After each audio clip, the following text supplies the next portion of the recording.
Good morning सगळ्यांना, स्वागत आहे माझ्या आताच्या एक नवीन ब्लॉगमध्ये. तुमचं झालं का सगळ्यांचं चहा पाणी वगैरे? तर एक नालायक आहे ना, तर एका नालायकाने कमेंट केलं नाही वाईट. तर नालायका, तू एका आईची पैदास आहेस का? एका आई बापाची पैदास आहेस का तू? मला नाही वाटतं तू एका आई बापाची पैदास आहेस म्हणून. तुमच्या घरात आई बहीण नसतील ना, म्हणून तुम्ही आता दुसऱ्यांना कमेंट करता. तुम्हाला जर दुसऱ्याचे व्हिडिओ बघता येत नाही ना, बघवत नाही ना, तर बघू नका ना. आम्ही म्हणत पण नाही तुम्हाला माझे व्हिडिओ बघा म्हणून. मी कुणालाच म्हणत नाही माझे व्हिडिओ बघा म्हणून. बघू नका तुम्हाला नसतील बघायचे तर. पण तुम्ही दुसऱ्यावरती बोट करूच नका. आणि ज्यावेळेस दुसऱ्यावरती बोट करता ना, तेव्हा तुमच्याकडे पण काही 4 बोटं शिल्लक असतात, तेवढं लक्षात ठेवा. तुम्ही कोणी धुतल्यात आणायचे नाही आहेत. कोणी सज्जन नाही. आणि ह्या दुनियेमध्ये तर कोणीच सज्जन नाही आहे, लक्षात ठेवा. आणि मी तर काहीच वाईट व्हिडिओ केले नाही आहेत. माझे तर व्हिडिओ काहीच वाईट नसतात. माझे सगळेच व्हिडिओ चांगले आहेत.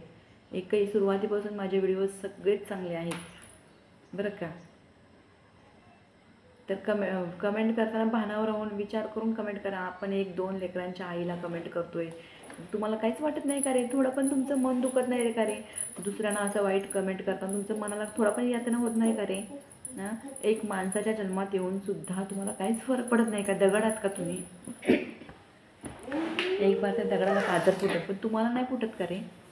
हां, एवढं का पाषाण झालात तुम्ही? हां, अरे नालायका, तुला एवढीच घाणी आहे ना, तू स्वतःच्या आई बहिणीला पाठव, बसव धंद्यावर नेऊन तिथं. तुझ्या आई बहिणीला नेऊन धंद्यावर बसव तिथं. तिकडं बुधवार पेठ बसलं आहे शिल्लक, तिकडं बसव. नाही तर आजकाल भरपूर धंदे आहेत, तिकडं नेऊन बसव. एवढी तुला हाऊस आहे, नाही तर तू घेऊन बस रात्रंदिवस त्यांना. शांत बस, तू घेऊन बस. काय पाहिजे ते तोंडाला येईल ते बोलतात. सकाळ नाही, संध्याकाळ नाही, दुपार नाही, काय नाही. तुम्हाला वाटेल ते काय गुंडेगिरी करता, काय करता, कसं धमक्या आणि बिमक्या. हे कसलं रे? कुणाला देता तुम्ही? कुणाला देता? तुम्हाला घरात ओढून मारायला पण वेळ लागणार नाही कुणाला, माहिती आहे का? पब्लिकला तुम्ही असले करता ना, तुम्हाला घरात घुसून पब्लिक माराल. हे असं बिनकामाच्या कुणाला पण धमकी देतात का? तुमच्या काय 5-50 खाली का ते तरी सांगा की. हां, या असल्या फुकटच्या फालतुगिरीच्या तुमच्या धमकी आहेत. तर माझ्या दुसरा व्हिडिओ नाही ना, मी रेकॉर्डिंग करून ठेवलं असं सगळ्या गोष्टी. दुसरा मोबाईल पाहिजे माझा. दुसरा मोबाईल माझा कही झाला आहे, तर मी सगळ्या गोष्टी रेकॉर्डिंग करून ठेवल्या असत्या आणि सगळ्या स्क्रीनशॉट मारून. या असले धंदे चालवलेत का तुम्ही? अरे सकाळ संध्याकाळ उठून तुम्हाला चांगले बोलायला चांगलं नाही बोलत, वाईट तरी का लोकांचं तलतलाट तुम्ही तरी का तलतलाट घेता ते तरी सांगा की. हां, तुम्ही स्वतःचं पण म्हणजे तुमच्यासारखी माणसं पुढे जाऊ शकणार नाही, दुसऱ्यांवर पुढे जाऊ शकणार नाही. तुम्हाला तर मेन म्हणजे तुम्ही कसल्या जायच्या माणसं जन्माला काय माहीत नाही. तुम्हाला देवाचे दिवस कळत नाही, तुम्हाला कसलं कळत नाही, तुम्हाला सणसूद कळत नाही. कधी पण उठायचं, कधी पण घाण बोलत बसायचं. हां, उठण्याशिवाय तुम्हाला काही गोष्टीच नाही का येत दुसऱ्या? किंवा उठण्याशिवाय तुम्हाला एखाद्या लेडीजला त्रास दिल्याशिवाय त्याशिवाय तुम्हाला येतच नाही का रे? अरे तुमची काय बायका पोरं का रस्त्यावर सोडलेत का तुम्ही? हां, तुमची बायका पोरं रस्त्यावर सोडलेत का? ते तरी सांगा की. मला तर वाटतं तसंच वाटतंय. स्वतःच्या बायका पोरांना घरात खाण्याची मुसीबत आणि तुम्ही दुसऱ्यांच्या घरात वाकून बघता. हां, त्यांच्याकडे बघा, आमच्याकडे नका बघू. आम्ही बरोबर आमच्या मुलाबाळांना घेऊन मस्त आहे, मजेत आहे. तुम्ही आमच्याकडे लक्ष देऊ नका. आणि ज्यावेळेस माझं वाईट करत नाही ना, मला जे वाईट शब्द वापरते ना, ते मला नाही, तुम्ही तुमचे संस्कार दाखवताय. मला नाही. अख्खी सोशल मीडिया बघतो तुम्ही काय लायकीचे आहेत ते मला नाही काय बोलणार सोशल मीडिया, तुम्हाला बोलणार ते. कारण की पहिलं जाणं, तुम्ही जेव्हा मला बोलता ना, त्यावेळेस ते विचार करणार ही व्यक्ती अशी का बोलते. पण जाणारनी माझा पहिला व्हिडिओ बघणार, ह्या व्हिडिओमध्ये काय वाईट आहे का? तर वाईट काहीच नाही. घरोघरी त्याच परी आहे, घरोघरी मातीच्या चुली. शांत बस. प्रत्येकाच्या घरी काय नाही काहीतरी चालू असतं. प्रत्येकाच्या घरी असं कोणी सज्जन नाही आहे की कोणाच्या घरी काय चालू नाही म्हणून. कोणाच्या घरी भांडणं नाहीत, काय नाही. प्रत्येकाच्या घरी ते दिलेच आहे. निंदकाचे घर असावे शेजारी, तुकाराम महाराज म्हणतात. आणि तुम्ही तुम्ही काय म्हणता एकदा काय म्हणता दुसऱ्याला शांतपणा, अरे दुसऱ्याला शांतपणा नाही, आम्ही कोणाला शांतपणा नाही. तुम्ही मला बोलता ना म्हणून मी तुम्हाला बोलून दाखवते.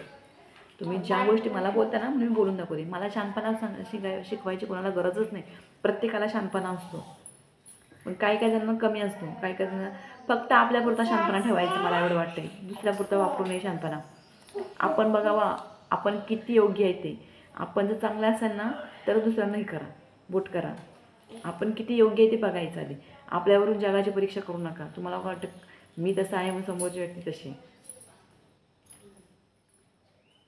तुमच्यावरून सगळ्या गोष्टी तुम्ही ही करता लावता, ते चुकीचं आहे तुमचं. सगळीच माणसं सारखी नसतात. हातापायाचे बोटं सारखे आहेत का? नाही ना. तसंच सगळी माणसं सारखे नसतात. अरे तुम्ही पण बाप नसेल, बाप झाला तर तुम्ही पण बाप होणार आहे. उद्या तुमचे पण लेकरं आहेत, मग त्यांना पण असेच ती संस्कार शिकवणार आहे का तुम्ही? असंच सांगणार आहे का? असंच वळण लावणार आहे का? मला तर वाटतं तसंच करणार की. आणि गुंडे आणि बिंडे काय आई बापाच्या पोटातूनच गुंडेगिरी करून आलात का? ते आपल्यावरती डिपेंड आहे. आपण गुंडेगिरीच्या ह्याच्यामध्ये जायचं, आपण असले वाईट धंदे करायचे की चांगले करायचे, की चांगल्याची संगत धरायची का गुंडेगिरीची संगत धरायची, की असले एकामेकाला टपकवायची. हे आहे ना, हे बंद करा.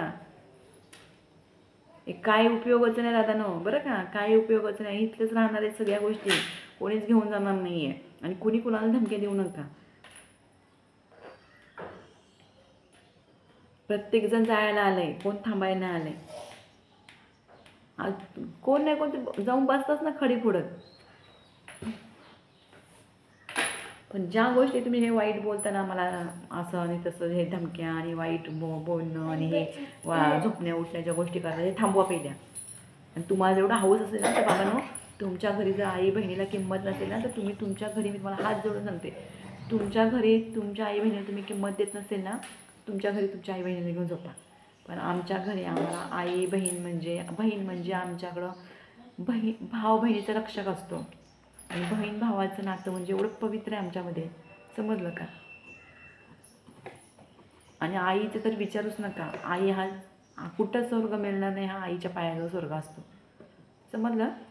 ही दोन नाती खूप सगळ्यात जगात सगळ्यात पवित्र आहेत, आई आणि बहिणीचं.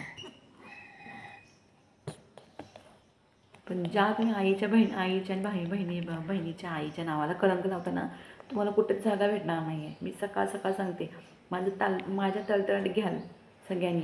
जे मला जे वाईट बोलतात ना तेवढं तुम्ही सगळे निस्तरणार आहे. तुम्ही सगळे लोक वाईट बोलणारी, मला बिनकामाचा त्रास देत आहे, बिनकामाचं छळत आहे, तर बंद करा हे सगळ्या गोष्टी. एखाद्या लेडीजला एवढा तरी हात धरून मागे लावू नका.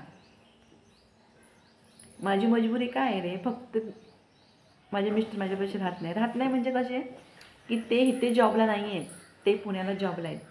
मग आता कोण पण मिलिटरीवाल्यांची बायको असते, मिलिटरीवाले का त्याच्याबरोबर घेऊन जातात का? 3-3, 4-4 वर्ष येत नाहीत ते, महिन्या 2 महिन्याची एकदा सुट्टी घेऊन येतात. हां, म्हणून त्यांना पण असंच बोलाल का? कामानिमित्त जॉबनिमित्त कुणालाही कुठे राहावं लागतं. हां,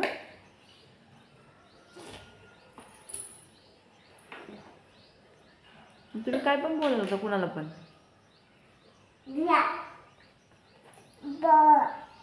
कोणी कुणाचं वाकडं करू शकत नसतं, बरं का? कोणीच नाही. मी मध्येच पण म्हणलं, भुकणारा कुत्रा चावत नाही, चावणारा कुत्रा भुंकत नसतो.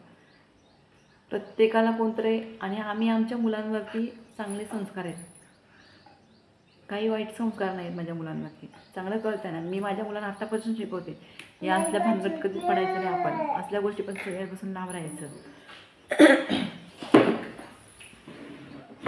दुसऱ्याला बोलण्यापेक्षा ना आपण बघावं आपण कितपत योग्य आहे ते, आपण किती चांगलं आहे, आपण चांगलं आहे का बघावं. मग दुसऱ्यांकडे तोंड करावं, डोळे हे करावं, तोंडवरती करून बोलावं, समजलं काय? काय मस्ती झाली तुझी?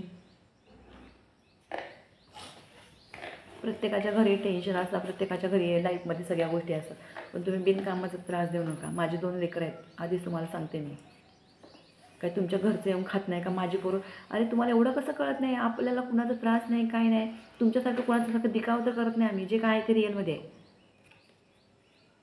हे सगळ्या गोष्टी थांबवा पहिल्या आधी.